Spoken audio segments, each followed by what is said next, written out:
Good morning, welcome to good morning Telangana. నిన్న జరిగిన వివిధ ఘటనలు, ప్రభుత్వ పాలసీల పైన పత్రికల్లో ఏమొచ్చింది ముందుగా అవి చూద్దాం, దాని తర్వాత చర్చకి వెళ్దాం. కొన్ని పత్రికల్లో వచ్చిన అన్ని పత్రికల్లో వచ్చిన ప్రధానమైన వార్తలు ఎస్సీ ఎస్టీ సప్లాన్కు సంబంధించింది ప్రభుత్వ నిర్ణయం.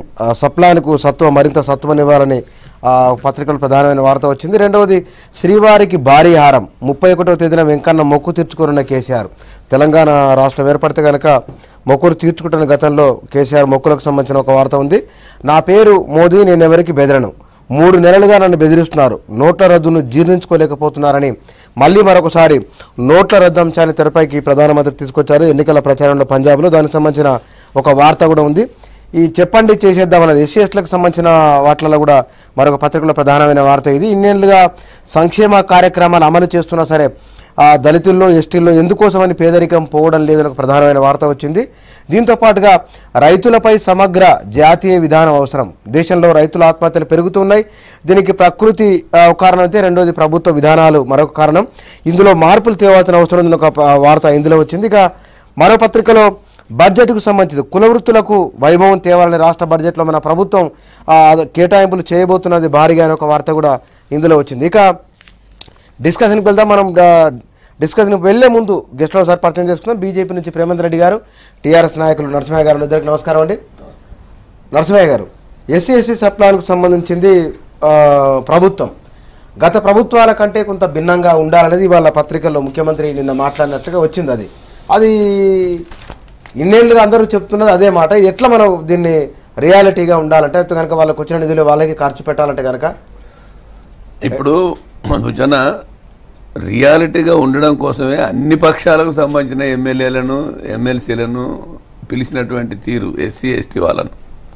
ఎందుకోసం అంటే మనం ఒక విషయాన్ని అర్థం చేసుకోవాలి. మన గతం సప్లాన్ రాకముందు దాదాపుగా 29,000 నుంచి 30,000 కోట్లు ఎస్సీ ఎస్టీలకు సంబంధించినవి వేరే వాటికి ఖర్చు పెట్టినారు.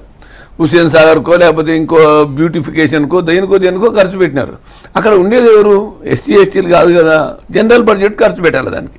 ఎస్సీ ఎస్టీలది అక్కడ దుర్వినియోగం జరిగింది. దాని తర్వాత చట్టం వచ్చింది, చట్టాన్ని పకడ్బందీగా అమలు చేయాలనేటువంటి కేసీఆర్ గారి ఆలోచనను మనం ఖచ్చితంగా స్వాగతించాలా. నిన్న పోయినటువంటి కాంగ్రెస్ పార్టీ ఎమ్మెల్యేలు, ఇతర పార్టీ ఎమ్మెల్యేలు కూడా స్వాగతించినట్టుగా వాళ్ళ ఫీలింగ్స్ ఉన్నాయి.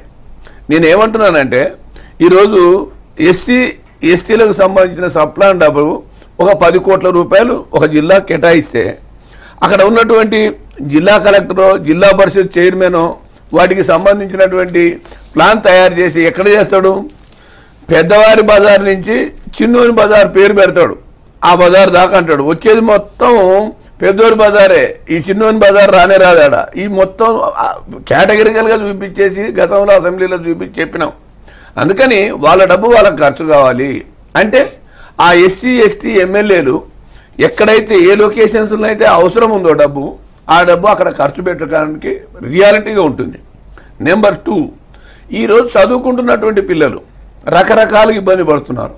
ఎస్సీ ఎస్టీ సప్లాన్ నుంచి గతంలో మహారాష్ట్ర నుంచి వాళ్ళు ఇచ్చేది, ఇప్పుడు మన ప్రభుత్వం అది మొదలుపెట్టింది, కేసీఆర్ గారు మొదలుపెట్టిన తర్వాత దీన్ని ఇంకే మెరుగైనటువంటి పద్ధతులలో ఎట్లా చేయాల్సిన అవసరం ఉంది. వారు చెప్పింది చాలా గొప్పగా చెప్పినటువంటి మాట. ఎస్సీలకు ఎస్టీలకు అన్ని ప్రాంతాల్లో ఒక రకమైనటువంటి అవసరాలు ఉండవు. సపోజ్ కొండరెడ్లు ఉన్నారు ఎస్టీలు, వాళ్ళ అవసరాలు ఒక రకంగా ఉంటాయి. వేరే ఇక్కడ మైదాన ప్రాంత గిరిజనులు ఉంటారు, వాళ్ళ అవసరాలు ఒక రకంగా ఉంటాయి. అందుకని వాళ్ళ అవసరాలను బట్టి ఖచ్చితంగా నిధులు ఖర్చు పెట్టాలని చెప్పినటువంటి విషయాన్ని మనం గమనించాలి. ఇప్పుడు కొత్తగా వచ్చిన తెలంగాణ ఖచ్చితంగా డబ్బులు ఖర్చు పెట్టిన తర్వాత ఎవరు వచ్చినా ఖర్చు పెట్టాల్సిన పరిస్థితి ఉంటుంది. అందుకే కేసీఆర్ గారు ఈరోజు వృత్తులకు సంబంధించి, కుల వృత్తులకు సంబంధించి కానీ దళితులకు సంబంధించి కానీ ఒక కాన్సెప్ట్తో పనిచేస్తున్నటువంటిది మనకు అవపడుతుంది. రెడ్డి గారు, సో ఇదొక నినాదంగానే అన్ని ప్రభుత్వాలు ఉపయోగించుకుంటున్నాయి. ఎస్సీ ఎస్టీలకు మేము ఇది చేస్తాం, అది చేస్తే 70 సంవత్సరాల తర్వాత కూడా ఎస్సీ ఎస్టీలు ఇంత వెనుకబడి ఉండడానికి కారణం ఏమిటి? మళ్ళీ ఇప్పుడు వాళ్ళు చెప్పింది వింటాం, ఇప్పుడు వాళ్ళు చెప్పిందే చేస్తామంటే మరి ఇన్ని రోజులు ఏం జరిగింది? ఇప్పుడు ఈవెన్ టీఆర్ఎస్ ప్రభుత్వం వచ్చి 2.5 సంవత్సరాల తర్వాత కూడా కాంగ్రెస్ ప్రభుత్వం అయితే అది కేవలం ఒక నినాదంగా ఓట్ బ్యాంక్ కోసం ఉపయోగించుకున్నారు తప్పితే ఎన్నడూ కూడా నిజంగా ఎస్సీ ఎస్టీలకు ఒక సాధికారికత కల్పిద్దాం, వాళ్ళ కాళ్ళపైన వాళ్ళు నిలబడి నిజంగా సమాజంలో ఒక అభివృద్ధి చెందిన వారిగా తీర్చిదిద్దాం అనే ఒక ప్రయత్నం అనేది వాళ్ళు చెప్పడం వరకే ఉంది తప్పితే చేతల్లో లేదనేది స్పష్టమైపోయింది.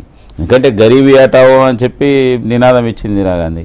ఇన్ని సంవత్సరాల తర్వాత మళ్ళీ పేదలను మేమే ఉద్ధరిస్తాం, మాకు అవకాశం ఇవ్వండి అంటున్నారంటే ఇన్ని రోజులు మీరు చేసింది ఏమిటి అనేది తేలిపోతున్నది. అట్లనే ఇవాళ మొన్న కేంద్ర ప్రభుత్వం, కేంద్ర సాంఘిక సంక్షేమ శాఖ మంత్రి గారు వచ్చి ఇక్కడ రివ్యూ చేస్తే 10,424 కోట్ల రూపాయలు కేంద్ర ప్రభుత్వం ఎస్సీ ఎస్టీలకు ఇక్కడ ఇస్తే అందులో ఖర్చు అయినది 4,254 కోట్లు మాత్రమే ఖర్చు అయింది. ఇప్పుడు మీరు పెట్టకపోతే కేంద్ర ప్రభుత్వం ఇచ్చినవి ఖర్చు పెట్టడానికి కూడా ఎక్కడ లోపం జరుగుతుంది? ఇవాళ ముఖ్యమంత్రి గారు ఏంటంటే ఒక ప్రజలలో ఒక విశ్వాసం కలిగించడానికి ఎస్సీ ఎస్టీలలో మీరు చెప్పండి, మీరు చెప్పింది మేము చేస్తాం, అది ఓకే. అసలు ఇప్పుడు కేటాయించిన వాటిని ఖర్చు పెట్టాలి కదా. అసలు ఖర్చు పెట్టడం కూడా ప్రాపర్గా ఖర్చు పెట్టాలి కదా. వాళ్ళకి కేవలం తూతూ మంత్రం కాకుండా అదే నరేంద్ర మోడీ గారు డిక్కీ ఏదైతే దళిత ఇండస్ట్రియలిస్టులను అందరినీ పిలిచి వాళ్ళ యొక్క సమావేశానికి వెళ్ళి ఒక రోజంతా మార్నింగ్ టు ఈవినింగ్ కూర్చొని వాళ్ళ సజెషన్స్ విని ఆ తర్వాత ఏదైతే ఇప్పుడు ఈ ముద్రా బ్యాంక్ ద్వారా కానీ లేకపోతే స్టాండప్ దీని ద్వారా కానీ తర్వాత ముఖ్యంగా ఈ యొక్క దళితులకు ప్రతి బ్యాంక్ ఈ ఇన్ని సంవత్సరాలుగా ఎందుకోసం డెవలప్మెంట్ లేదు వాళ్ళ లోపల? అంటే ఎస్సీల కోసం ఎస్టీలకు సపరేట్గా 2 కమిటీలు వేసి నిధులు ఎక్కడ ఖర్చు పెట్టాలని కూడా చెప్పాలంటున్నాడు. అదే ప్రతి బ్యాంకు నరేంద్ర మోడీ గారు చెప్పిందంటే ప్రతి బ్యాంక్ శాఖ ఒక ఇద్దరికి, ఎస్సీఆర్ ఎస్టీకి ఒక ఇద్దరికి, మొత్తం దేశంలో 1,25,000 బ్యాంక్ శాఖలు ఉన్నాయి. అంటే ప్రతి సంవత్సరం 2.5 లక్షల మందికి వాళ్ళ కాళ్ళపైన వాళ్ళే ఉద్యోగాలు ఇవ్వడం, వాళ్ళ ఉద్యోగాల కోసం తిరగడం కాదు, వాళ్ళే ఉద్యోగాలు ఇచ్చే విధంగా అటువంటి విధంగా. అంటే నేనేమంటున్నా అంటే ఒక స్టాండర్డైజేషన్గా విషయం ఇంప్లిమెంటేషన్ కావాలి. అయినప్పుడు ఇలాంటి వాటిని పదే వల్లించుకోవాల్సిన అవసరం లేదు. నేనేమంటున్నా 70 సంవత్సరాల తర్వాత కూడా ఎస్సీ ఎస్టీలు ఇంతగా వెనకబడి ఉంటే ఇవాళ ఇన్ని సంవత్సరాలు ఇన్ని లక్షల కోట్ల రూపాయల ఖర్చు పెట్టిన తర్వాత అవి ఎక్కడ పోయినాయి, ఏమైంది, ఎందుకు ఇంత వట్టి పై పూత పూస్తున్నారు? కాబట్టి ఇవాళ సమగ్రంగా ఎస్సీ ఎస్టీలు పైకి వస్తేనే ఈ దేశం పైకి వస్తుంది, ఎస్సీ ఎస్టీలు అభివృద్ధి చెందితేనే ఈ దేశం అభివృద్ధి చెందుతుంది. ఎందుకంటే అంతవరకు ఏకదైతే పేద ప్రజలంటే ఎక్కువ ఎస్సీ ఎస్టీలు. కానీ ఒక డే అంతా దీని మీద తీసుకొని కేటాయించి ఎట్లా చేస్తే బాగుంటుంది ఒక ఐడియాను తప్పక నేను ఏమంటున్నా అంటే మీరు ఇంప్లిమెంటేషన్ పార్ట్లోకి వెళ్ళండి. ఐడియాస్ మస్తున్నాయి, నేను చెప్పాను కదా ఇన్ని సంవత్సరాల నుంచి ఇవన్నీ జరుగుతున్నాయి. మీరు ఎస్సీ ఎస్టీలకు 3 ఎకరాల భూమి ఇస్తామన్నారు, 3,000 మందికి గుడి ఇవ్వాలి ఇప్పటి వరకు. మీరు అది ప్రధానమైన ఎన్నికల నినాదం. అనేక మంది ఎస్సీ ఎస్టీలు ఎంతో ఆతృతతోని మాకు 1/2 ఎకరం ఉంటే ఇంకా 2.5 ఎకరాలు వస్తుందని, 2 ఎకరాలు ఉంటే ఇంకో ఎకరం 3 ఎకరాలు వస్తుందని. అచ్చా ఒకప్పుడు కాంగ్రెస్ పార్టీ భూమి ఇచ్చిందంటే ఏదైనా రాళ్ళు రప్పలు ఇచ్చిన భూమికి ఇది దీంట్లో ఏం పండుతుందా? మనం భూమి ఇస్తే ఎట్లుంటుంది? అది మొత్తం సాఫ్ చేసి బోరేసి తర్వాత దానికి 1 సంవత్సరం పాటు పెట్టుబడి కూడా మేమే పెడతామని చెప్పి ఎన్నో ఆశలు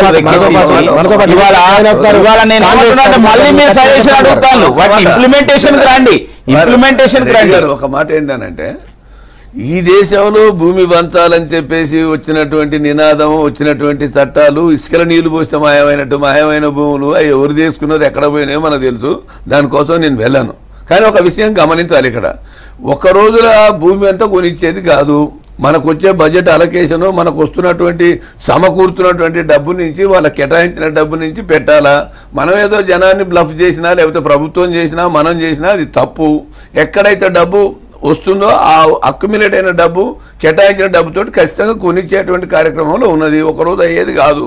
రెండో అంశం ఏమిటంటే ఇక్కడ మనం గమనించాల్సింది, వారు చెప్తున్నారు అవును గాంధీ గారు స్వతంత్రం రాగానే వీళ్ళను వేరే రకంగా పిలవద్దా, హరిజనులు అని పిలవాలని. హరిజనులు అంటే దేవుని జనులు అని.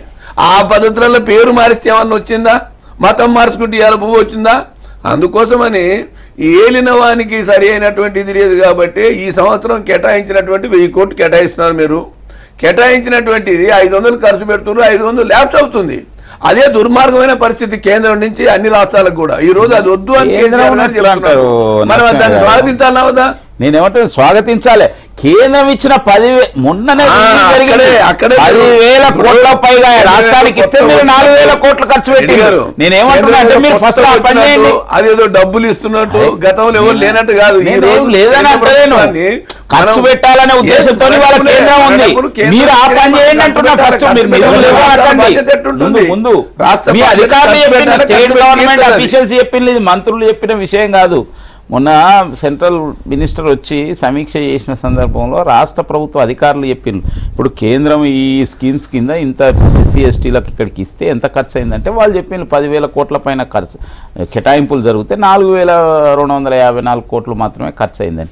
మేమేమంటున్నామంటే మీరు మళ్ళీ కొత్త సజెషన్స్ అడగండి, ముందు ఖర్చు పెట్టే ప్రయత్నం చేయండి. బ్రాహ్మణ హోటల్ అంటే బ్రహ్మాండంగా నడుస్తుంది, నెల్లూరు రెడ్డి గారి హోటల్ అంటే బ్రహ్మాండంగా నడుస్తుంది, మాది హోటల్ లేకపోతే లంబాడి హోటల్ అని పెడితే నడుస్తుందా? సమాజంలో ఈ వివక్షను గొడ్డలతో నరికేస్తే పోదని ఆ రోజు శ్రీ చెప్పి ఇప్పటికీ అదే కొనసాగుతుంది. ఈ హోటల్ నడిచే వాడు హోటల్ పెట్టుకుంటే నడవదా? పరిశ్రమ కట్ట డబ్బులు ఇచ్చేస్తే మొత్తం పైకి లేచిపోతున్నట. ఏ బ్యాంక్ కూడా ముందుకు వచ్చి ఇస్తున్నాడే? ఇలా కేసీఆర్ గారు చెప్పేది బ్యాంకు సంబంధం ఉంటే మనం మునిగిపోతున్నాం, అడిగడం లేదు, వృత్తిదారులకు కానీ ఇతరులకు కానీ డైరెక్ట్ అప్పులు ఇవ్వాలని చెప్పి. ఇప్పుడు అంటున్నారు, ఒక దళితుడు ఒక జేసీబీ కొంటే మొన్న ఒకతను చెప్పాడు నాకు 80% సబ్సిడీ సెంట్రల్ గవర్నమెంట్ ఇస్తున్నది.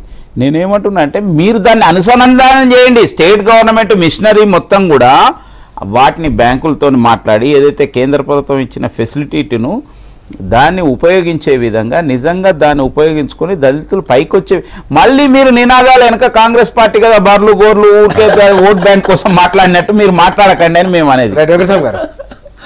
సప్లాన్ విషయంలో మిగతా వాళ్ళకంటే కొంత భిన్నంగా వెళ్ళాలని ఈ ప్రభుత్వం అనుకుంటున్నది. నిన్న జరిగిన మీటింగ్లో కూడా అదే అన్నారు. ఇప్పుడు టీఆర్ఎస్ ప్రభుత్వం వ్యవహార శైలి ఒక మాటలో చెప్పాలంటే తెలంగాణ భాషలో మాటలు కోటలు దాటుతాయి, కాళ్ళు కడపలు దాటాయి అన్నట్టుకున్నది. సో అదే పద్ధతిలో కొనసాగుతుంది. సప్లాన్ అనే దానికి గతంలో ఇంతకన్నా పెద్ద సమీక్షలు జరిగినాయి. అన్ని సమీక్షల అనంతరమే దానికి చట్టబద్ధత కూడా తెచ్చినారు. చట్టబద్ధత తెచ్చినటువంటి ఒక సప్లాన్కి సంబంధించినటువంటి ఫండ్స్ను డైవర్ట్ చేయడం ఇట్ ఈస్ యాంటీ కాన్స్టిట్యూషనల్. ప్రజాస్వామ్య దేశంలో చట్టం చేయబడి స్వయంగా ఏది పార్లమెంట్లో పార్లమెంట్ యొక్క ఆనవతోటి చట్టం చేయబడ్డ దాన్ని కూడా మనము పక్కన పెట్టేసినాం. మాన్య వెంకయ్యనాయుడు గారు మధ్యన స్థిరాస్తి చట్టం మీద ఇదే గవర్నమెంట్ ఏదో చేయాలని ప్రయత్నం చేస్తే ఓ జాగ్రత్త దాంట్లో ఏలు పెడితే బాగుండదు అన్నాడు. అదే 2013 భూసేకరణ చట్టం అదే పార్లమెంట్ చేసింది, దాంట్లో ఆయన కూడా భాగస్వామి, ఆయన కూడా పార్లమెంటరీని, అక్కడ మాత్రం మాట్లాడలేదు. సో సప్లాన్కి సంబంధించినటువంటి ఈ 30 నెలల్లో సప్లాన్కి సంబంధించినటువంటి ఏదైతే అలొకేటెడ్ బడ్జెట్ చట్టం చేయబడి ఉన్నదో దాన్ని డైవర్ట్ చేసినటువంటి ఘనత ఈ రాష్ట్ర ప్రభుత్వానికి దక్కింది. అది అయిపోయి ఇప్పుడు ఏదో కొత్తగా సమీక్ష పెడతానంటే ఇప్పుడు అసలుకే లేదనంటే పెసరపప్ప అన్నట్టుగా ఉన్నది కథ. ఇప్పుడు ముందు సప్లాన్లో కేటాయించిన నువ్వు ఖర్చు చేయకపోతే దాని మీద ఒక సమీక్ష పెట్టా. ఇప్పుడు ఇంతకుముందు ఆర్టీసీ మీద ఓ లంబా చోడ సమీక్షలు పెట్టడంలో టైం కిల్లింగ్లో కేసీఆర్ మించిన లేడు. అది నాకు తెలుసు, ఉద్యమకారులందరికీ తెలుసు, నరసింహన్నకు తెలుసో తెలియదో కానీ బయట ఉన్నాడు అప్పుడు ఉద్యమకారంలో. సో ఇవన్నీ ఏంటంటే ఉట్టిగా ప్రజలను మభ్యపెట్టేటువంటి వ్యవహారం. చెప్పండి. అయితే బట్టి విక్రమార్క పోయినాడు, గీతారెడ్డి గారు పోయినారు, కాంగ్రెస్ ఉద్దండులు ఎస్సీ ఎస్టీలు పోయినారు. పాప వాళ్ళు చెప్పి ఉండాల్సిండే కదనే వాళ్ళ వాదం. అది మీ వాదం ఇదైతే అది దళితులకు కూడా కొద్దిగా ఎబ్బెట్టుగా ఉంటుందేమో మీరు ఆలోచించరు. అలేలే నేను ఏమంటున్నానంటే సమీక్ష చేయడాన్ని ఎవరు కూడా అపేక్షించరు, ఎవరినైనా అబ్జెక్షన్ ఏమి ఉండదు. కానీ దానికి సంబంధించి బేసికల్గా మీరు తప్పు చేసినారని ఈ రాష్ట్ర ప్రభుత్వం యొక్క మొన్న జరిగిన అసెంబ్లీ సమావేశంలో అదే బట్టి విక్రమార్క గారు కేటగిరికల్గా ఎక్కడ డైవర్షన్ అయింది, ఎంత డైవర్షన్ అయింది, ఎట్లా రాజ్యాంగ చట్ట ఉల్లంఘన జరిగిందనే విషయాన్ని ముందు పెడితే మీరు సమాధానం చెప్పకుండా ఇలా సమీక్ష చేస్తాం అది చేస్తాం అనేటువంటిది ఉట్టి మాటలు. నిజంగా చిత్తశుద్ధి ఉంటే అది కరెక్టే చేయండి.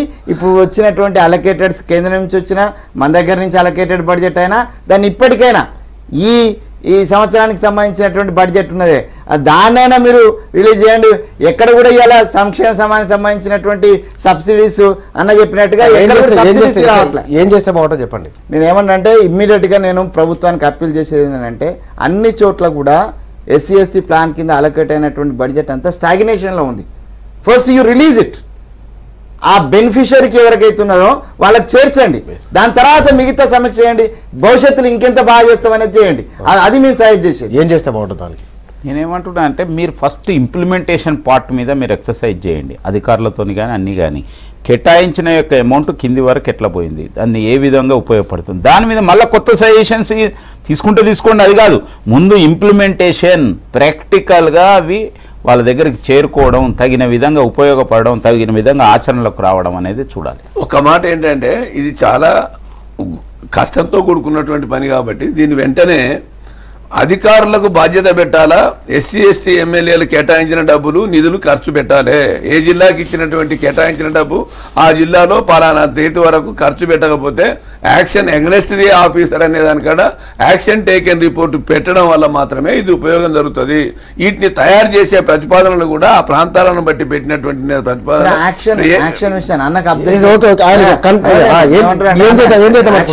ఒక నిమిషం, ఎందుకంటే ఖర్చు పెట్టేది మనిద్దరం కాదు, ఎగ్జిక్యూషన్ అనేది కార్యనిర్వాహకంలో అనేక రకాల లోసుగులు ఉన్నాయి, వాటన్నిటిని సరిచేసి ఖర్చు పెట్టాల్సిన అవసరం ఉంది. ప్రేమేంద్ర రెడ్డి గారు, నా పేరు మోడీ, నేను ఎవరికి భయపడను. 3 నెలల నుంచి తీవ్రమైన బెదిరింపులని నరేంద్ర మోడీ నిన్న బహిరంగ సభలో మాట్లాడింది. ఆయన ఎవరు బెదిరించారు? బెదిరించుడు అంటే మీరు ఒకటి బయటికో లేకపోతే ఏదో తీవ్రవాదులో లేకపోతే మిగతా వాళ్ళు కత్తులో తుపాకులు పట్టుకొని బెదిరించకపోవచ్చు. ఆయన చాలా స్పష్టంగా చెప్పిండు. బంగారం కొనుగోలు విషయంలో 2 lakhs దాటిస్తే ప్యాన్ పెట్టాలని అంటే సగం మంది ఎంపీలు అంటే ఇంక్లూడింగ్ అన్ని పార్టీల వాళ్ళు ఉండొచ్చు, బీజేపీ వాళ్ళు ఉండొచ్చు, రిక్వియేషన్స్ తీసుకొచ్చింది అది పెట్టొద్దని. అంటే ఇవాళ సమాజంలో ఒక పెద్ద రుగ్మత ఉన్నది, అవినీతి, తర్వాత నల్లధనము. ఇది ఒక్క రోజులో మైండ్లోకి వెళ్ళి పోయేది కాదు. ఒక్క రోజులో వ్యాపారస్తులు, బ్యూరోక్రాట్స్, పొలిటీషియన్స్ అందరు ఉన్నారు ఇందులో. కాబట్టి ఒక్క రోజులో చేంజ్ వచ్చేది కాదు.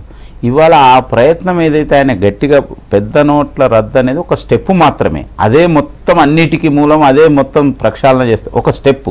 దాని తర్వాత జరిగే యొక్క ఒక్కొక్కటి ఇప్పుడు ఈ డిజిటలైజేషన్ దాంట్లో ఏంటంటే కేవలం లెస్ క్యాష్ అనేది కనుక దాన్ని కనుక మనం అమల్లోకి తీసుకురాగలిగితే దానివల్ల కూడా కొంత అవినీతి, నల్లధనం తగ్గే అవకాశం ఉంటుంది. ఇప్పుడు అదే తగ్గింది. ఇవాళ తగ్గడం ప్రారంభమైంది. ఈరోజు కేవలం ఇప్పుడు నోట్ల రద్దు కాగానే ఎన్ని వేల కోట్ల రూపాయలు వచ్చినాయి, ఎన్ని వేల కోట్ల రూపాయలు ముద్రించవచ్చు అనేది ఒక లెక్క. అది ఆర్బీఐ చెప్తే త్వరలో పార్లమెంట్లోకి రాబోతుంది, బడ్జెట్ ముందుకు రాబోతున్నది. కానీ రెండోది, రాబోయే రోజులలో ఇవాళ కేవలం 60 లక్షల అకౌంట్లో 7,34,000 కోట్ల రూపాయలు జమ అయినాయి. కాబట్టి ఇవాళ మొత్తం డబ్బు ఎవరి దగ్గర ఉంది, ఏ అకౌంట్స్లోకి వచ్చింది, ఏమిటి అనేది ఇవాళ ఇమ్మీడియట్గా అది ట్యాక్సబుల్ అవునా కాదా అనేది కొద్ది రోజుల తర్వాత ఐటీ వాళ్ళు తెలుస్తారు. కానీ రాబోయే రోజులలో కూడా ఈ యొక్క డబ్బు చెలామణి ఏ విధంగా జరగబోతుందనే యొక్క సమాచారం మాత్రం ఇవాళ ప్రభుత్వం దగ్గరికి వచ్చింది. తప్పక అది భవిష్యత్తులో ఉపయోగం జరుగుతుంది. ఇప్పుడున్న యొక్క ట్యాక్సేషన్ కానీ ప్రభుత్వ ఆదాయాల్లో కానీ గణనీయమైన యొక్క మార్పు రాబోయే రోజుల్లో జరగబోతున్నది. అయితే దీనికి సమాజం, ప్రజలందరూ కూడా మద్దతు ఇస్తున్నారు. మద్దతు ఇస్తేనే ఇది జరుగుతుంది. కేవలం ఒక 3-4%, 5% ఇబ్బంది పడుతున్నారు కావచ్చు, కానీ 95% ప్రజలు ఇవాళ పూర్తి సానుకూలమైన యొక్క దీంట్లో ఉన్నారు. ఇవాళ మోడీ గారు ఏదైతే ఈ యొక్క యాక్షన్ తీసుకున్న తర్వాత చాలా రకాల యొక్క వాళ్ళు ఈ ప్రభుత్వంలో సమాజంలో ఎన్ని లొసుకులు ఉన్నాయనేది కూడా తెలిసింది. అక్రమార్కులు నన్ను బెదిరిస్తున్నారంటే కొత్త 2,000 నోట్లు కట్టలు దొరుకుతున్నాయి. దాని అర్థం కిలోలు బంగారం దొరుకుతుంది. గతంలో నేనేమంటున్నాను, గతంలో కిలో బంగారము, కట్టల నోట్లను గత ప్రభుత్వాలు పట్టుకున్నాయా? ఈ ప్రభుత్వం వచ్చిన తర్వాత 100 కిలోల పైన బంగారం ఉన్న వ్యక్తులను కానీ, 100 కోట్ల పైన డబ్బును పోగేసిన వాళ్ళు కానీ, మొన్న కర్ణాటకలో అయితే మంత్రులు రాజీనామా చేసిపోవాల్సి వచ్చింది. అట్లా అనేక చోట్ల రాబోయే రోజులలో మోడీ గారు చాలా స్పష్టంగా చెప్పి ఇది ఇంతటితోనే ఆగేది కాదు. మీరు కేంద్ర బడ్జెట్ తర్వాత చూడండి, ఇంకా అనేక రకాలైన చర్యలు ఉంటాయి. సమాజంలో అవినీతిని, నల్లధనాన్ని తగ్గించే యొక్క ప్రయత్నాలు ముమ్మరమైంది. ఇది ఇంకా ముఖ్యంగా ఇది పేద ప్రజలు, రైతులు, మహిళలకు ఎక్కువ ఉపయోగం జరగబోతుంది. ఇప్పుడు వారే చెప్పినారు అంటే ఎందుకు బెదిరిస్తున్నారు నరేంద్ర మోడీని? ఎవరు బెదిరిస్తున్నారో అది సింపతి కోసం చెప్తున్నాడో ఏమో నాకు తెలియదు, కానీ పబ్లిక్ సింపతి ఒకసారి అంటే కదా నన్ను బెదిరిస్తున్నాను చంపుతాను అంటున్నా అంటే ఒక సింపతి అయ్యో పాపం అని అంటారు. అట్లాంటి ఇవాళ అంటే ముందు 8 నవంబర్ నాడు ప్రకటనకు ఇవాళ ప్రేమేందర్ రెడ్డి గారు మాట్లాడుతున్నానికి జమానాస్ఫన్ ఫర్క్ ఉన్నది. ఆయన చెప్పేది ఏంది, మొత్తం eradication of the black money అన్నీ అంటే దీంతో మొత్తం జరిగిపోతాయని చెప్పినారు. ఇవాళ ఇదే ప్రారంభం, ఇప్పుడు ఇది స్టెప్ మాత్రమే, ఒక స్టెప్ మాత్రమే అనేటువంటిది ఇవాళ అంటున్నారు. అయితే వాళ్ళ పార్టీకి సంబంధించిన పాలసీ ఎట్లా మారింది అనేది ప్రజలు కూడా గమనిస్తున్నారు. ప్రజలు ఇవాళ అన్న చెప్పిన ఒక లెక్క కూడా ఉల్టా చెప్పినారు. 95% సంతోషంగా ఉన్నారు, 5% అని. ఇట్ ఈస్ ఎగ్జాక్ట్లీ ఉల్టా అయింది. ఎవరైతే నల్లధన కుబేరులు ఉన్నారో 5% 2% ఏదో ఉన్నారో వాళ్ళు సంతోషంగానే ఉన్నారు, వాళ్ళ వ్యవహారం సరిగ్గా జరిగింది. సామాన్య జనము ఇవాళకి కూడా రోడ్ల మీద ఇవాళ ఏటీఎంల మీద బ్యాంకులలో ఆ ఇబ్బందులు కొనసాగుతూనే ఉన్నాయి. దీనివల్ల వచ్చిన ఫలితం ఏంది అనేటువంటి ఇప్పటి వరకు కూడా భారతీయ జనతా పార్టీ దగ్గర కానీ ఆర్బీఐ దగ్గర కానీ లేకపోతే మోడీ గారి దగ్గర కానీ ఇప్పటి వరకు సమాధానం లేదు. 1,000 కోట్ల రూపాయలు లేదు ఏం లేదు, ఇప్పటి వరకు లెక్క చెప్పింది లేదు. ఇప్పటి వరకు దానికి సంబంధించినటువంటి మా దగ్గర ఇంత వచ్చింది లేకపోతే మేము ఇంత చేస్తామనే అది కూడా ఇప్పుడు ఏం లేదు. తర్వాత మాట్లాడిన అంశాలు ఏవైతున్నాయో, ఏది నల్లధనం అని మాట్లాడిండ్రు, టెర్రరిజం అని మాట్లాడిండ్రు, ఫేక్ నోట్ అని మాట్లాడిండ్రు, అవినీతి అని మాట్లాడి ఇవన్నీ పోయి కేవలం డిజిటలైజేషను, క్యాష్లెస్ సొసైటీ అన్నారు. ఇక క్యాష్లెస్ నుంచి లెస్ క్యాష్కి వచ్చినారు. అంటే మారుతున్నది. అంటే ఈ 50 రోజుల్లోనే ఇట్లా మారింది. ప్రజలు తర్వాత ఏదో మనం చేసినాం ఒకటి తర్వాత అలవాటు పడిపోతారనేటువంటి ఒక అంటే చాలా ఈజీగా ప్రజలను తీసుకున్నటువంటి ఒక ప్రధానమంత్రి గారు ఎవరున్నారంటే అది మోడీ గారికి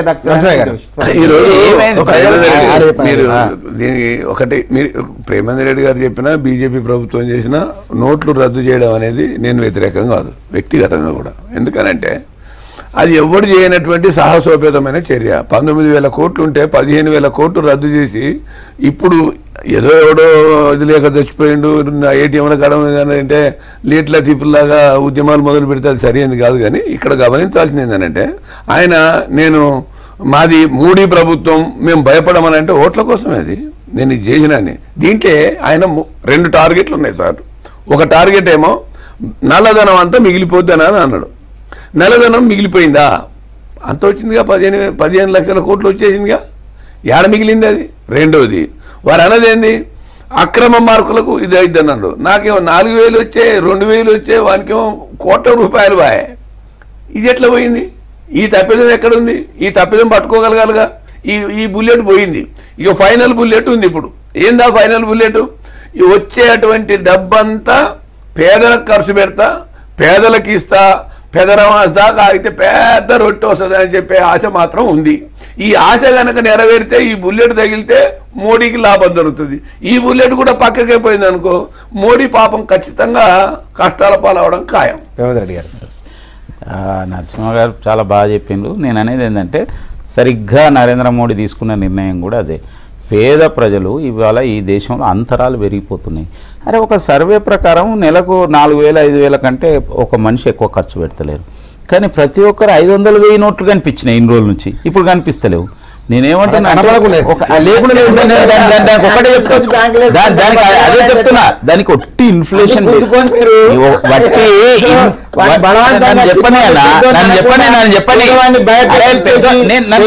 కంపల్సరీ మన దగ్గర ఉన్నటువంటి 5,000 రూపాయలు డిపాజిట్ చేయాల్సినటువంటి ఎందుకు వచ్చింది మళ్ళీ రిటర్న్ తీసుకునే పేదవాళ్ళ గురించి మీరు పేదలకు దూరం అయిపోయింది. మాత్రమే మాట్లాడగలం, పేదవాళ్ళ పేదలకు దూరం అయిపోయింది. మీరు ఒకనాడు పేద ప్రజల యొక్క పార్టీ అంటే ఒకనాడు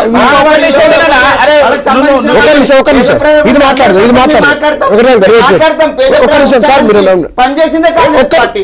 ఇవాళ వచ్చి మేము చేసిన పనినే మీరు కంటిన్యూ చేస్తారు. కాంగ్రెస్ పార్టీ 60 ఏళ్ళకెళ్ళి చేస్తే అట్లే ఒక నిమిషం పుచ్చనా. ఇప్పుడు వారు అంటున్నారు పేద ప్రజలకు కాదు కార్పొరేట్లకు చేసింది. నేను అనేది దేశం మొత్తంలో అందరికి మరుగుదొడ్లు కట్టించాలనే యొక్క పథకం అది పేద ప్రజలదా లేకపోతే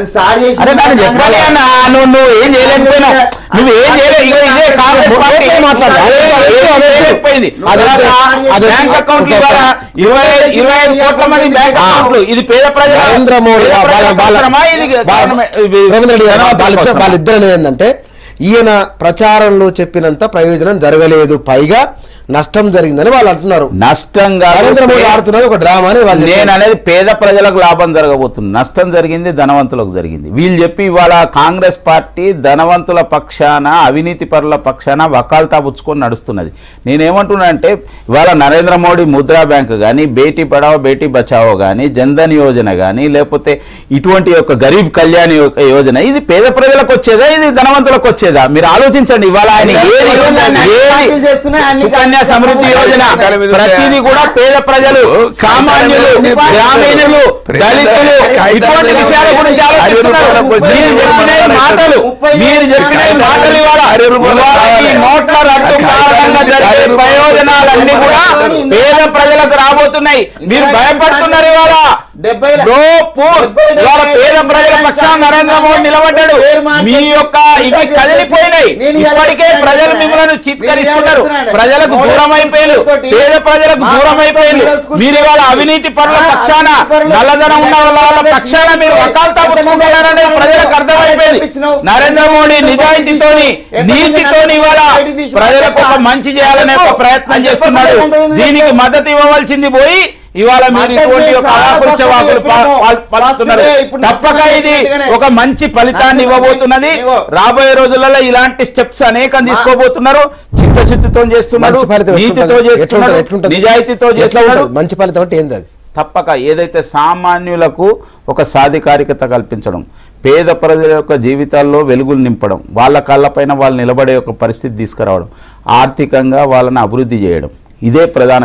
గరీబ్ కళ్యాణ యోజన అనేది ఒకటే, కానీ అలాంటి ఇంకా అనేక రకాలుగా ఇవాళ ప్రభుత్వం దగ్గరికి డబ్బు వచ్చిందంటే అది నరేంద్ర మోడీ అకౌంట్లో పెట్టుకోవడానికి కాదు, అది ప్రజలకు ఖర్చు పెట్టడానికి. కాంగ్రెస్ పార్టీ నినాదాలు మాత్రమే.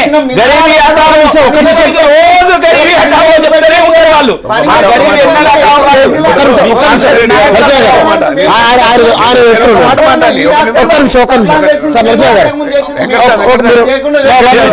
మాటలు చెప్పే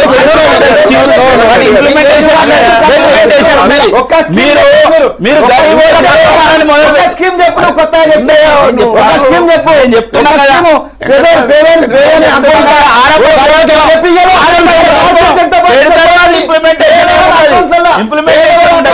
$15 లక్షలు కాదు 15,000 ఎత్తావా దమ్ముందా చెప్పు,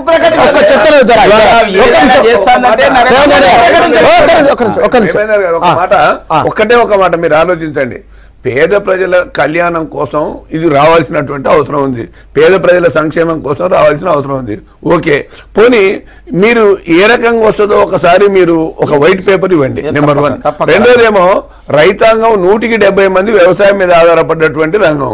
దీనికి ఎంత వడ్డీ రేటు తగ్గిస్తారు, ఎంత అదనంగా అప్పిస్తారో చెప్పురి. ఎందుకంటే అందరికీ మీరు ఏమంటున్నారంటే వ్యవసాయ రంగం అనేది చాలా గొప్ప రంగము, దీని మీద 70% మంది ఆధారపడి బతుకుతున్నారు. దీనికి మీరు ఏ కేసులు పాటిస్తారు? మొత్తం 3 నెలల్లో మోడీ చేసిన రిజల్ట్ వచ్చిందా లేదా? Nothing result. ఇది ఏమైనా కానీ ఇప్పుడు కాగితాల మీద మాత్రమే ఉంది, కార్యరూపంలోకి రావాల్సిన అవసరం ఉంది. ఎవరు చేయని పని చేసిన అంతవరకు వస్తుందా?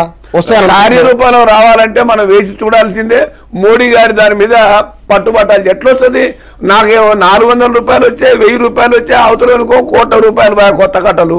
ఎట్లొస్తుంది? ఆ బ్యూరోక్రసీ సరి అవ్వాలి కదా. ఆ రిజర్వ్ బ్యాంక్ లేకపోతే పంచినోడు. మేము కాంగ్రెస్ పార్టీగా నల్లధనం బయటికి తీయడానికి మేము వ్యతిరేకం కాదు. అది first day, the very first day the Rahul Gandhi has given the statement, he has welcomed the, మేము సపోర్ట్ చేయాలి. కానీ దానివల్ల వచ్చే ఇంప్లికేషన్స్ ఏవైతున్నాయో, సామాన్యులకు వచ్చే ఇంప్లికేషన్ మీద నీ యంత్రాంగాన్ని తయారు చేసుకొని చేయలేదు అనేటువంటి ఒక అబ్జెక్షన్. ఇవాళ ఇంత ఈ 50 రోజులు మీరు చెప్పి 2 నెలల తర్వాత కూడా ఏ విధమైనటువంటి రిజల్ట్స్ రాలేదు, 0 రిజల్ట్స్ ఉన్నాయి. దానికి రిజల్ట్స్ రావడం ప్రారంభమైంది. హౌసింగ్ లోన్స్ యొక్క ఇంట్రెస్ట్ తగ్గడం ప్రారంభమైంది. రైతులకు ఏదైతే ఇచ్చే యొక్క రుణాల యొక్క ఇంట్రెస్ట్ రేటు తగ్గడం ప్రారంభమైంది. రాబోయే రోజుల్లో రైతులకు, పేద ప్రజలకు అందుబాటులో ఉంటాయి. తర్వాత మీరు చెప్తున్నది ఏంటంటే బిగినింగ్ మీరు ఆ అవినీతి పరుల పక్షాన్నే మీరు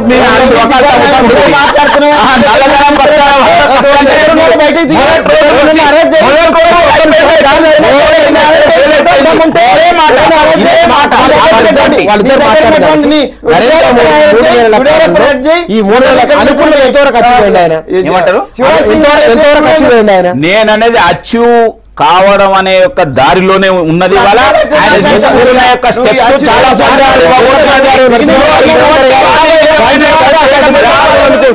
ఇది ఇది ఇది వాళ్ళ గుడ్ మార్నింగ్ తెలంగాణ. మరో గుడ్ మార్నింగ్ తెలంగాణ. నమస్కారం.